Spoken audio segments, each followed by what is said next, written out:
Hello. I'm just going to show you a document that was just released, and then I'm just going to insert some clips that are from previous readings that I feel like may pertain to this particular part of what's going on. It says Kohberger plans to contest indictment.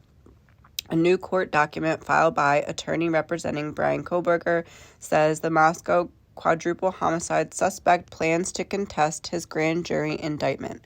Ann Taylor, the public defender who is representing him, requested the Latah County 2nd District Court stay proceedings until the grand jury record is argued and prepared. Kohberger's indictment led to his arraignment on May 22nd. During his arraignment, Latah County District Court Judge John Judge entered a not guilty plea on Kohberger's behalf when the defendant chose to stand silent rather than enter a plea himself. In late May, his attorneys requested the court make available all of the grand jury materials and a record of the grand jury proceedings. A hearing on this matter would take place on June 27th. Taylor's motion that was filed this week states Kohberger stood silent at his arraignment to preserve his right to contest the indictment. He requests the court stay proceedings as appropriate relief while the matter of the grand jury record is argued and prepared. He is exercising due diligence to discover the grounds upon which to file a motion to dismiss related to how the grand jury was selected, Taylor wrote. Kohberger faces 4 counts of first-degree murder and 1 count of burglary charges in the November stabbings of the University of Idaho students, Kaylee Madison, Xana, and Ethan. He remains in the Latah County Jail as he awaits a trial that is scheduled for October 2nd to November 12th. Now I'm just going to insert some clips. I just went through because I knew that I had said things similar to this, so I just wanted to see what was said and see how we could fit it in here to kind of get a scoop into what's going on. So I just put this together, and I will follow this up with a reading looking into it with a new reading, but I just wanted to have this together so that I knew what exactly it was that we were looking into. I feel like that card coming out, because it's obvious that he remained neutral by not saying anything, non-reaction, not saying anything. He feels as though it was the right decision now that he did it. Because you know how like you do something and then obviously he's sitting in a cell not doing anything else, thinking about it. That to me is saying he now, looking back, feels like after all said and done, he feels like that was the right decision.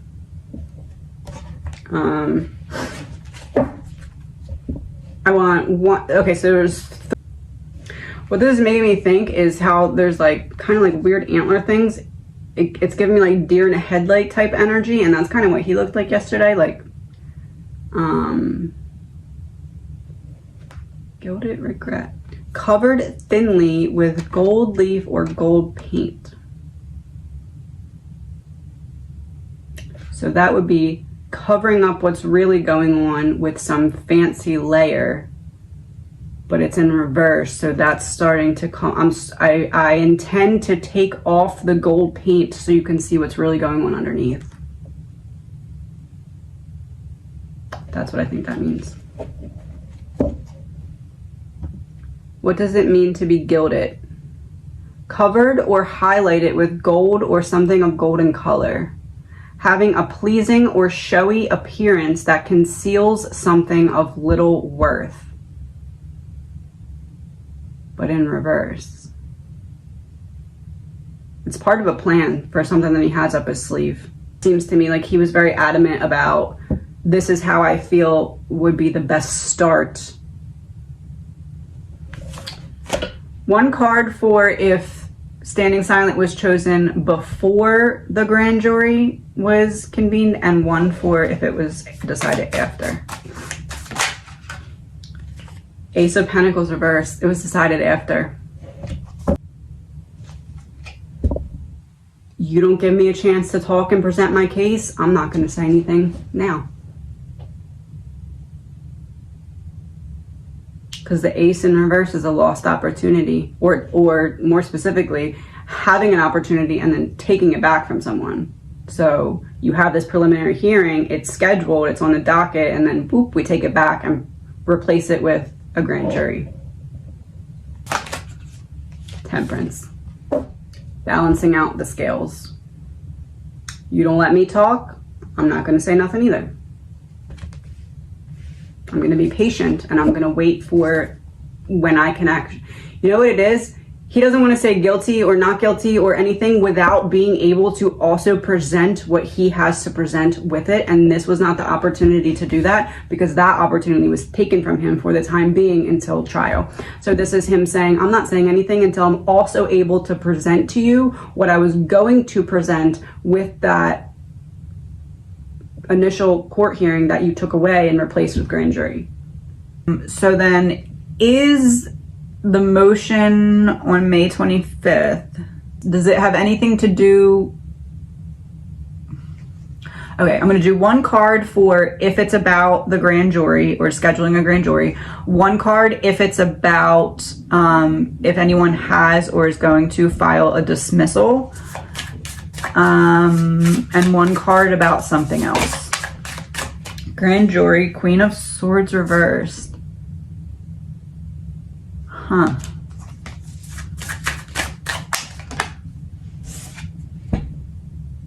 Dismissal, Seven of Pentacles. Planting this. It's not for a dismissal, but it's planting the seed for a dismissal. Yeah, it's grand jury. It's to try and get the grand jury. The Hermit in reverse for something else. No, it's not for something else. Well, the Hermit could be confirming that.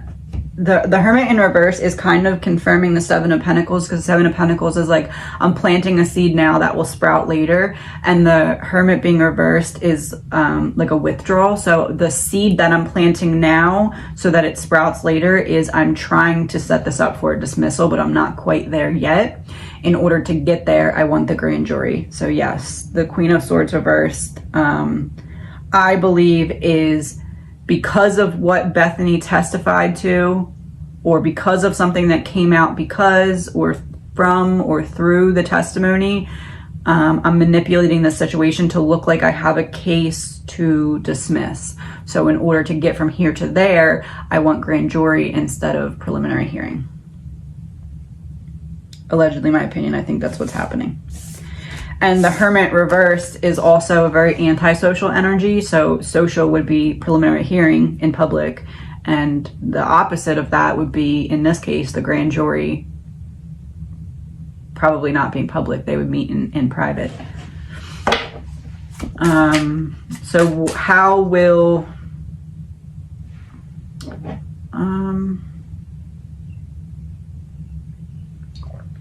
how will the motion hearing on May 25th go? One card for the defense.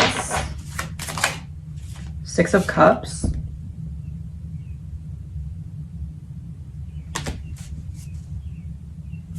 One card for the prosecution. Four of Wands. Maybe both sides want grand jury, but for different reasons.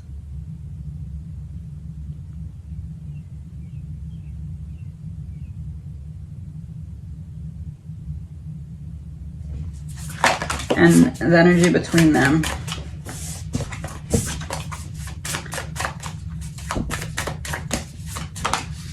The Hierophant reversed, yeah. I said maybe they want it for different reasons. It seems as though they both want grand jury, but because of different reasons. I don't know what, but they're using something about Brian's past or childhood as like a buffer. Like, we don't want this coming out, so we need privacy in this regard, but it's really something else. But it's like being used for a cover. I don't know if that's a good explanation. Okay, so from the defense's side, it seems like they want grand jury because they want to kind of get a preview into what to expect from the prosecution in like an active way, while the prosecution wants grand jury because they want to keep certain things under wraps Oh, that makes sense, because one side wants to know what the other side knows, but the other side doesn't want the other side to know what they know. So they're trying to wait for trial for everything to come out. I think they're both trying to skip over that preliminary, not skip over, but like find a different route around, in this case, grand jury. Defense wants to know what prosecution knows. Prosecution wants to keep defense from knowing what it knows, because one side doesn't want the other to be prepared for how to handle certain things when they do come out in front of the jury. That's what it is. Each side is trying to catch the other side off guard with certain things. And once you're in front of the jury, that's a lot different than pre-trial, preliminary hearings and preliminary motions. So they both want that grand jury, but for different reasons. And I think that the defense probably didn't want the grand jury until this Bethany situation. Let's just say they found some kind of DNA from Kohberger at the scene. Very little bit. Trace, little bit. Not necessarily on a knife sheath, but they found some of his DNA. If you rub the sheath then on that DNA, you get an almost undetectable DNA source on the sheath, because it's been rubbed up against something else, making it very hard to detect and needing to be sent to multiple places just to get a solid report on it. So was there DNA there? Yes. Where did this knife sheath come from? No one knows. And in my readings, I kept getting something weird about it, something weird about it, how it got there. There's something weird about it.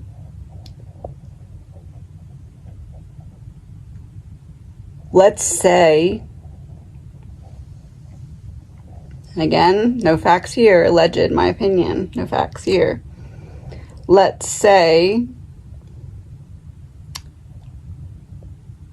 someone wants to make sure that someone gets caught and leaves the sheath. Let's say police are investigating. They're not really finding much, and this is a really, really horrific crime that needs to be solved. We have a little bit of DNA over here and a sheath over here. To make this a solid case, let's put this DNA on this sheath.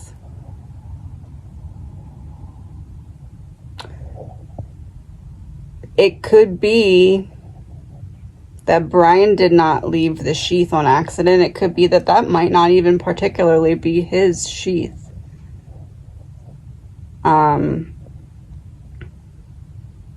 Let's say that driver or accomplice that I was getting in my readings, how I said that they kind of turned on him in some way.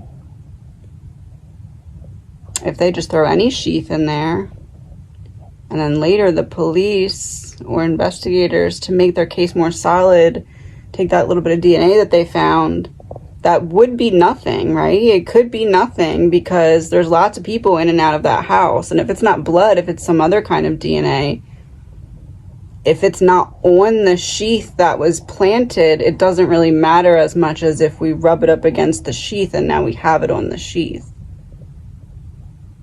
Again, this is pure speculation, kind of a question, because I kind of I'm curious as to what you guys think about this, if that's a possibility, if that would even be a thing. I'll pull some cards on this, but something was telling me to post this. So, and I think that it is because they are really challenging the validity of said DNA. And it's almost like it clicked in my brain as to why. Because if Brian knows for a fact, even if he did this, right? But he knows that that's not his sheath. Could there be DNA? Yes, because I believe he encountered Ethan and there was a struggle there. But if he knows I did not bring that sheath, therefore I did not leave the sheath, so if there is DNA on it, I know that it could be my DNA, yes, but how it got on there is not originated from my body. It's originated from something I left behind. So I know, because of what I know about how things work behind the scenes, I know that I can challenge that.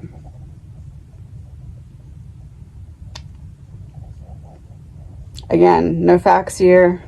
Alleged, my opinion. Have a good night. And if that's the case, that Brady Giglio violation or whatever you call it, I don't know if you call it a violation or like a hearing, what that is going to be a really big deal in terms of collection of evidence and the preservation of DNA. It doesn't have to necessarily be rubbing it on DNA that's in the house. Essentially what I'm saying is, what if Brian's guilty, but there wasn't enough evidence because he is very smart and he is very careful? So what if people knew that he did it because of the background of what was going on, but planted the evidence to support and make sure that they had a solid case? So in Brian's mind, that's why he immediately was like, I'm getting exonerated because I know that if there's evidence there and it's on a knife sheath, I didn't bring a knife sheath, or I know that's not my knife sheath or something like that. That could be why he was so confident to be exonerated, because in his mind, he knows if there's forged evidence or falsified evidence, it makes it so my whole case gets thrown out pretty much. It taints the whole integrity of the case if there is a crucial key piece of evidence that he knows that's not mine. That didn't come from me. So that's kind of what I was getting at with that. Seeing if it can be used as absolute truth or not. The Hermit reverse.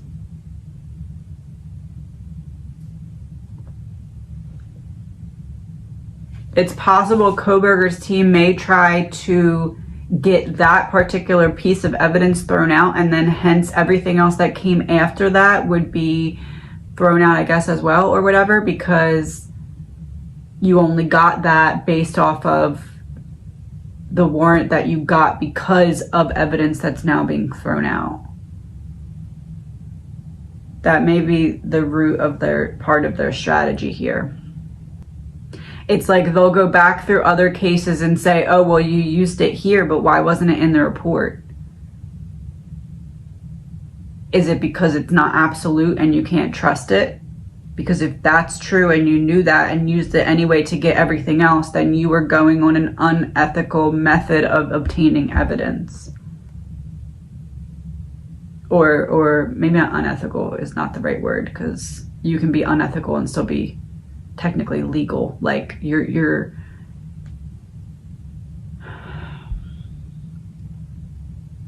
obtaining warrants based off of information that is not absolute or cannot be trusted in like you're using this to get warrants, but you can't use it to put in the affidavit because you know that it's not full trustworthy. You're only using that, so they're gonna try and make it look like you are putting evidence into place to test what you got that was not, how do I put this? Using a method that you know cannot be proven and used in court and used in the affidavit, you based everything else off of that piece of information. So if that piece is not valid, how is anything else that came from that valid? I think that's the route that is going to be attempted to be taken here. The way that they went about this, and the fact that it's not typically how they said used in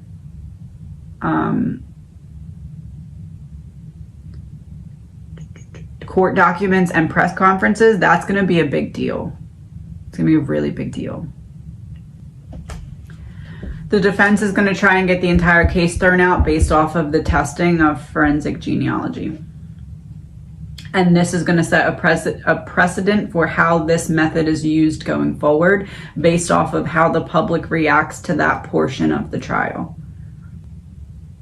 Secret weapon is that they're going to try and use the sworn statements and testimonies of the surviving roommates to get reasonable doubt, to make it so there has to be a mistrial or hung jury or thrown out, something like that. That's what they're going to try to do.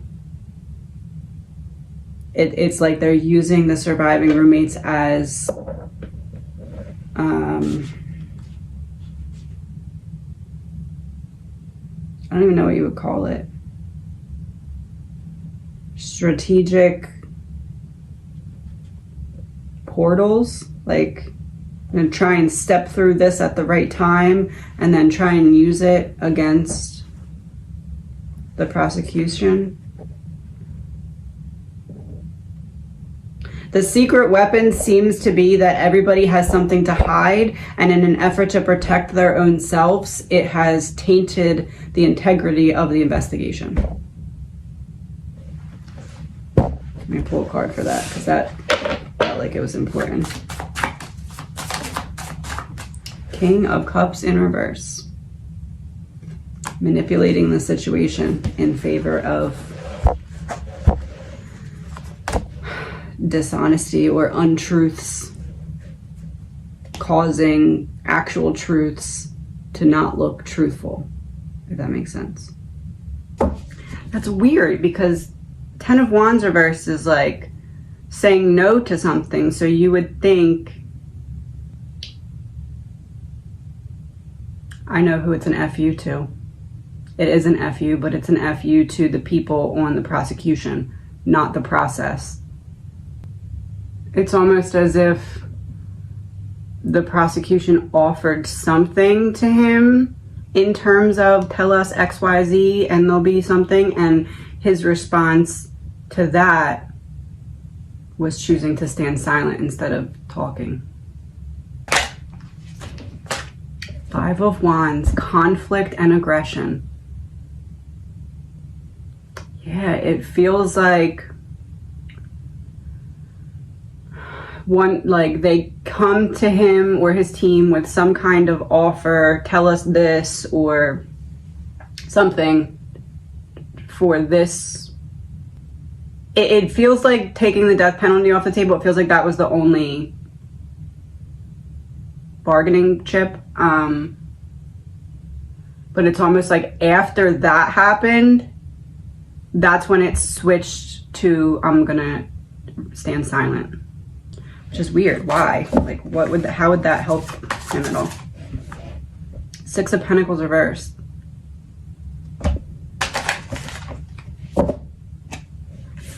The Empress and the Tower reversed. It's almost like the prosecution goes to Brian's team with some kind of, okay, tell us this, blah, blah, blah. We'll take the death penalty off the table. And Brian says, okay, well, excuse me, it's like they go to Brian to get some kind of information in exchange for some kind of taking the death penalty off the table or something like that. But Brian wants to tell them about somebody else that's involved. And they're like, no, we just want your part. We don't want to hear about anybody else. You just need to admit what you did by yourself. And then Brian's like, well, I can tell you this about this other person. And they're like, no, we want something about you. And his response is, okay, well, I'm not going to say anything then. That's what it is. Allegedly, my opinion. It's almost like Brian was willing to tell them surrounding details about, like, things that he knows.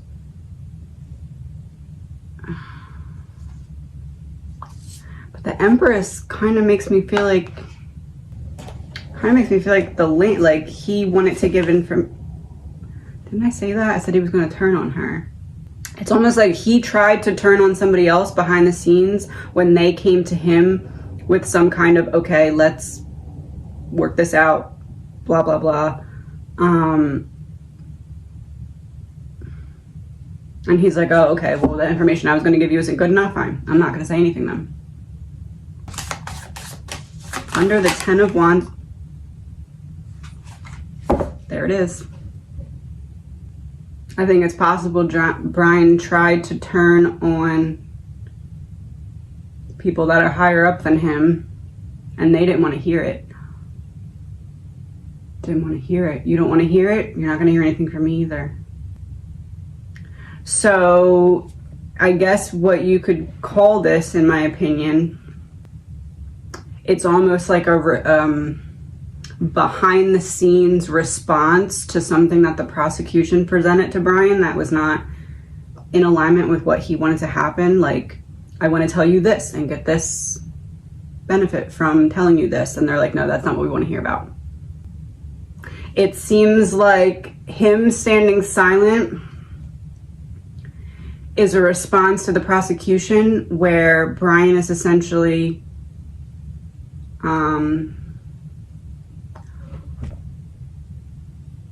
remember I said the man plays dirty? This seems like a move that would come from him. Like, oh, they don't want to hear what you have to say? We won't say anything. They don't want to hear what you have to say behind the scenes. They don't want to talk to you about whatever it is that you have to say. Then they're not going to hear anything in front of the scenes either. It's almost like a, aha, I'm not backing down now. It's like, I guess I would say it seems like a silent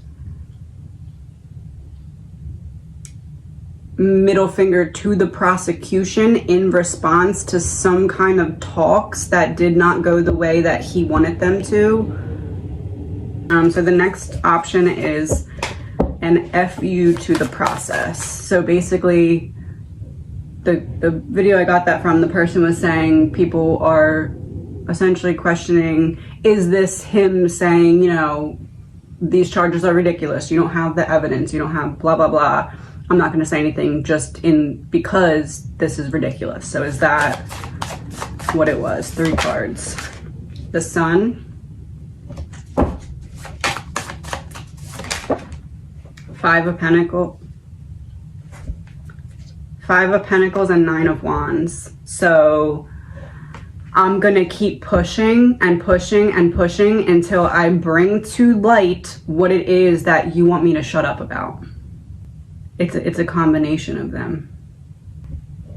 If he says what he knows about the behind the scenes things that he wants to talk about to get some kind of deal, and by deal again I just mean like no death penalty. If he were to say what he knows, depending on what he says, it may require him to admit guilt in order to do that. So if I'm willing to tell you about this other person that is involved with the background info, and you're not willing to give me a deal for that, I don't have a hand to play, so I'm not going to tell you what I know. And I can't just openly in court say all these things that I know, because then that would be pointing towards my own guilt. So I need to get you to agree to use this information and give me some kind of benefit from giving you this information. Otherwise, I can't use this information because it points towards my guilt. Or at the very least, my involvement. But I'm still gonna push.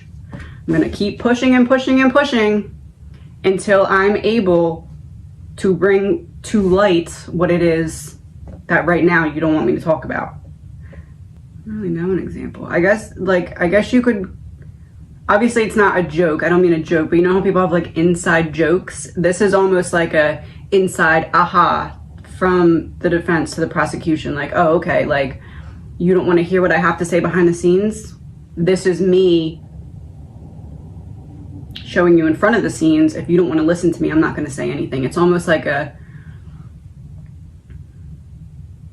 oh, this is how we're going to play this? Okay, we can play this game too. Let me get a card to confirm what I just said. Eight of Swords.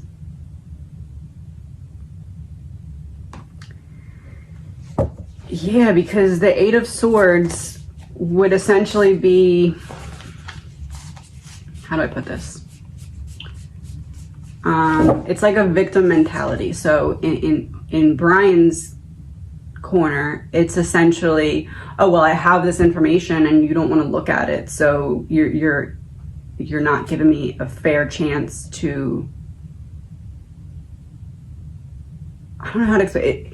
If he were to tell what he knows about people without having some kind of protection or deal in place for doing so, it doesn't benefit him to do that, because then that admits that he's closer to this than they have proof of. Or maybe it confirms the proof that they have. Like, I can't tell you what I know about this person without you realizing that I'm looped up in this, because otherwise how would I know these things? That's what it seems like to me. It seems like standing silent was, it's another word for inside joke, like a like an internal understanding that the prosecution knows why they did it and the defense knows why they did it, but we're not really supposed to know all the way why they did it. But it really is like a, okay, two can play this game. You don't want to hear what I have to say? I'm not going to say anything. And it's more just like, I guess maybe showing the prosecution, okay, we're not going to back down. We're going to keep pushing towards this info and we'll speak when we have something to say. Seems like to me, it seems like standing silent was, it's another word for inside joke, like a, like an internal understanding that the prosecution knows why they did it and the defense knows why they did it, but we're not really supposed to know all the way why they did it. But it really is like a, okay, two can play this game. You don't want to hear what I have to say? I'm not going to say anything. And it's more just like, I guess maybe showing the prosecution, okay, we're not going to back down. We're going to keep pushing towards this info and we'll speak when we have something to say. Judgment, Nine of Pentacles. It's like, not to get people talking per se, but to get people to realize that there may be more going on behind the scenes. Because the nine would be like the recognition element, and then Judgment makes me feel as though there is a bigger purpose. It's to get people to realize that there's more behind the scenes, right? To some extent, but that's not really, that's just like a byproduct. That's it's not like let's do it to get people talking. It's like a byproduct of handling it this way will get people talking and get people to realize that there's maybe more going on behind the scenes. But Judgment is like a bigger purpose. So the actual reason for doing it was not to get people talking, but there is some benefit of getting people to realize that there may be more going on behind the scenes than we're aware of on the defensive side.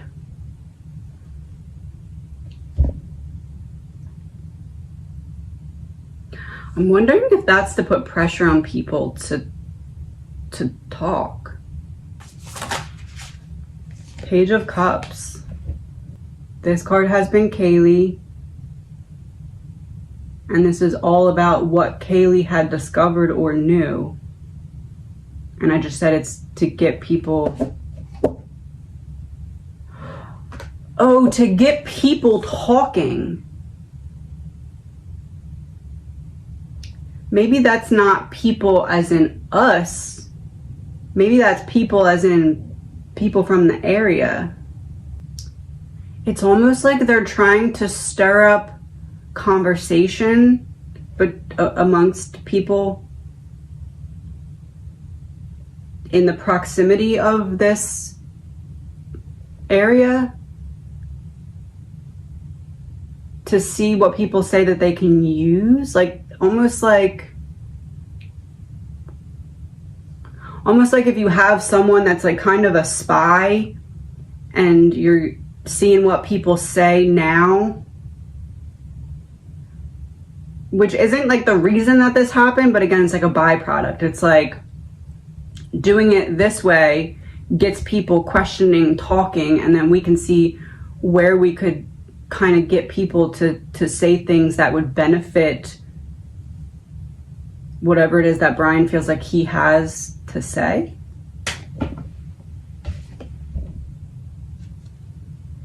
Ace of Swords. A breakthrough, swords, speech, the tongue. Seeing things clearly. The next one was, is there no real reason?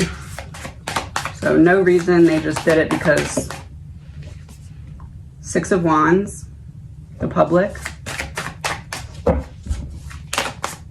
Six of Wands is like you're determined for something as well. So the Lovers. No, there's a reason. There's a deep reason. Get people talking. I wonder if people means people who were around Ethan and Xana that night. They're trying to put pressure on people or something. It seems to me like there is some potential benefit of people now talking about him staying silent, and like some chatter going around about something that pertains to Ethan and Xana, that the defense is hoping that once people start talking about this, it's almost like, oh, well, you said this, now we can use that. But it feels like there's some way that the defense is hearing about the chatter that's going on in the area. Like, what are people saying about this, that? But it's focused on Ethan and Xana, and it's focused on like something that so Ethan and Xana are at the frat place. Something that the group or the general people that were there could see about Ethan and Xana, the defense hopes that people will now be talking about so they can figure out what people know and how they can use it or something. So it's like, remember how I said they're looking for a needle in a haystack with the discovery? This is almost like they're also looking for, it feels like a specific person though. I wonder if it's someone that testified.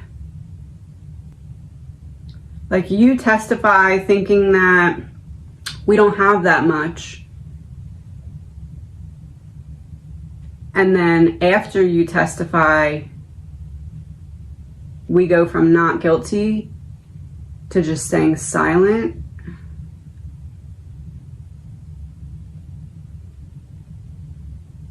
It's some kind of mind game, but I can't figure it out. I don't know. Eight of Clubs.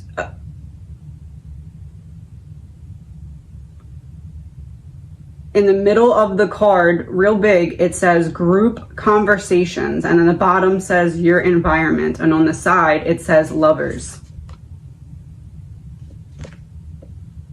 So that's a big confirmation of what I was just saying. Yeah, it seems. But Bethany was where Ethan and Xana were.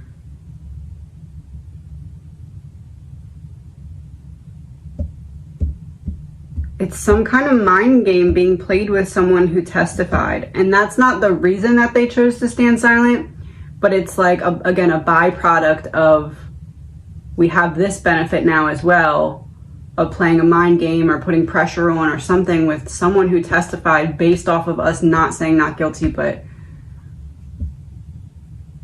standing silent. Other one is, did they not want a audio or video recording of him actually voicing not guilty for some reason? The Devil reversed.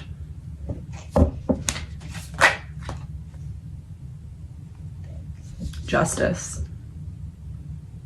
And 10 of Pentacles.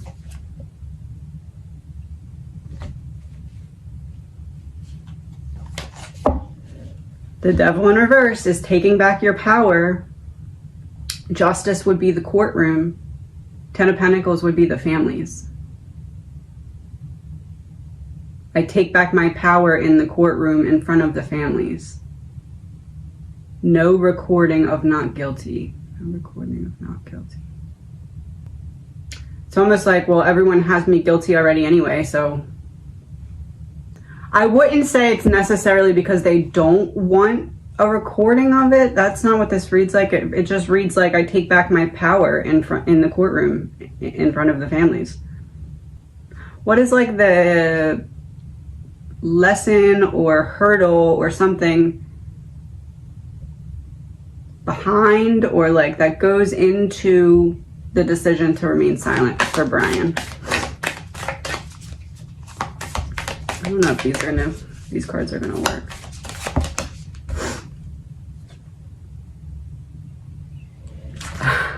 Have they worked? The law of neutrality.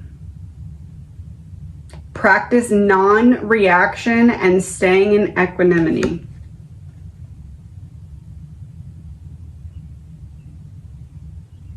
All right. The law of neutrality. Practice non-reaction. Staying silent. Non-reaction. But it was in reverse. It's making me think when people say it didn't pass the sniff test or it didn't pass the smell test. A test of the truthfulness of one's statement. The caliber or mortality of one's actions. If you sniff or smell something that is bad, it means you have identified a problem. So not passing the smell test means a person is fake or their ideas are bogus. I really think standing silent was a direct message that the prosecution was meant to pick up on. And the message was something along the lines of, if you don't want to hear what we have to say, then we're coming for I don't know what word to use here. We're coming to shine a light on things that you're trying to keep dark. Sniffing milk for freshness. So you expect something to be rotten, or you're trying to see if something's rotten. Trying to see, and it's in reverse. That first court appearance, Brian was thinking how he feels like the prosecution is purposely making it difficult for him to smell the evidence or, you know, the discovery or... All right, second court appearance. Him and that female lawyer have a difference of opinion about something. Does he blame her for grand jury? He wanted that preliminary hearing, and I do think that to some extent he blames... It's almost like he blames her, but not like it's her fault, just as like, you're my main lawyer, how could you not figure out a way around this? Because we need it to be able to present